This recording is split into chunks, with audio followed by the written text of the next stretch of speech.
Two words, just two. But the kind that don't just start a conversation. They redraw the line between power and sovereignty. March 10th, 2026. What looked like a routine post from the U.S. president, a simple list of American state governors, quickly turned into something far bigger. Because hidden inside that list, without warning, without explanation, was a name that didn't belong there. Canada's Prime Minister, Mark Carney, described as the future governor of Canada.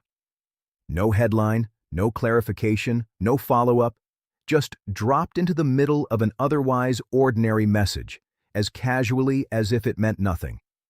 But that's exactly what made it impossible to ignore. Because when something this serious is said so casually, it's rarely accidental. And here's what most people missed. This wasn't the first time those words had been used, not even close. For months, that same phrase, governor, had been repeated again and again. First directed at Justin Trudeau during the final stretch of his leadership, and then continued with Mark Carney after he took office. At first, it sounded like political sarcasm. Then it started to feel intentional. And over time, it became a pattern. And patterns in politics are never random, because calling a prime minister a governor isn't just semantics. It's a reframe. Governors operate under a larger authority. Prime ministers represent independent nations. Mixing those roles isn't just provocative. It quietly challenges the idea of sovereignty itself. And that narrative didn't stay limited to words. At the same time, policy began to move in the same direction. Tariffs were placed on Canadian steel and aluminum. Economic pressure increased. Public statements escalated, including suggestions that Canada should become the 51st state of the United States, described as a great deal or even a natural step. Each comment slightly more direct, each move slightly more forceful. And slowly, a bigger picture started to form. But here's where the story takes a turn most people didn't expect, because Canada didn't respond with outrage. It didn't escalate publicly. It didn't mirror the tone. Instead, it responded with something far more powerful, a decision. In one of the most consequential elections in recent Canadian history, 40 million people made their choice, electing Mark Carney, a leader who ran directly against that narrative. His message was clear, simple, and deeply understood. Stand your ground. This wasn't just a leadership change, it was a national response. And from that moment forward, the question wasn't whether Canada heard the message. It was how it would answer it. Because responding to a superpower is never simple. Push too hard, and you risk escalation. Say nothing, and you risk acceptance. So what do you do when every move matters? Carney's first response seemed almost understated. I can handle it. Short, controlled, almost quiet. But beneath that calm, there was strategy.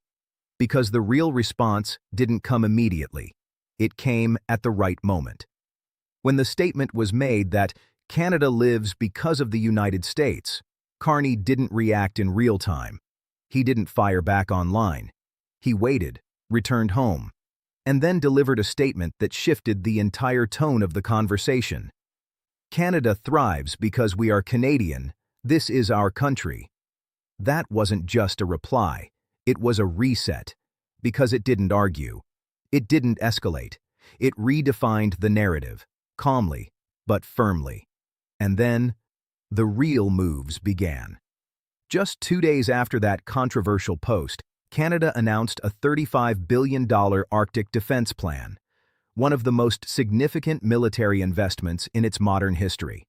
Not just funding, but positioning, expanding presence in the Arctic, strengthening operational capability, building infrastructure that signals one clear message: this territory is ours, and we can defend it. And then another milestone. Canada reached NATO's 2% defense spending target, something it hadn't achieved in decades. Not a reaction, a signal. And this is where everything changes. Because now the contrast is impossible to ignore. On one side, repeated public statements questioning sovereignty. On the other, measured, strategic actions reinforcing it. This isn't about louder responses. It's about stronger ones. Behind closed doors, the relationship between the two leaders tells a different story. Reports suggest that in private, conversations are more constructive, even cooperative at times, despite the public tension. And that dual dynamic matters, because it shows that diplomacy continues, even when the messaging suggests conflict. But the effects of that public messaging don't stay contained. They spread into markets, into businesses, into long-term planning. By mid-2025, signs of economic hesitation had already appeared. Exporters delaying investments, expansion plans slowing down, confidence weakening under uncertainty. And that's the real cost of words like these. Because uncertainty isn't loud, but it's powerful.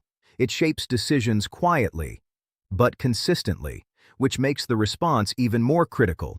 Too aggressive, and instability rises. Too passive, and perception settles. So the strategy becomes something more complex. Composure with consequences. And all of it leads toward a moment that could define the entire relationship. July 2026, the scheduled USMCA trade review. This is where everything converges.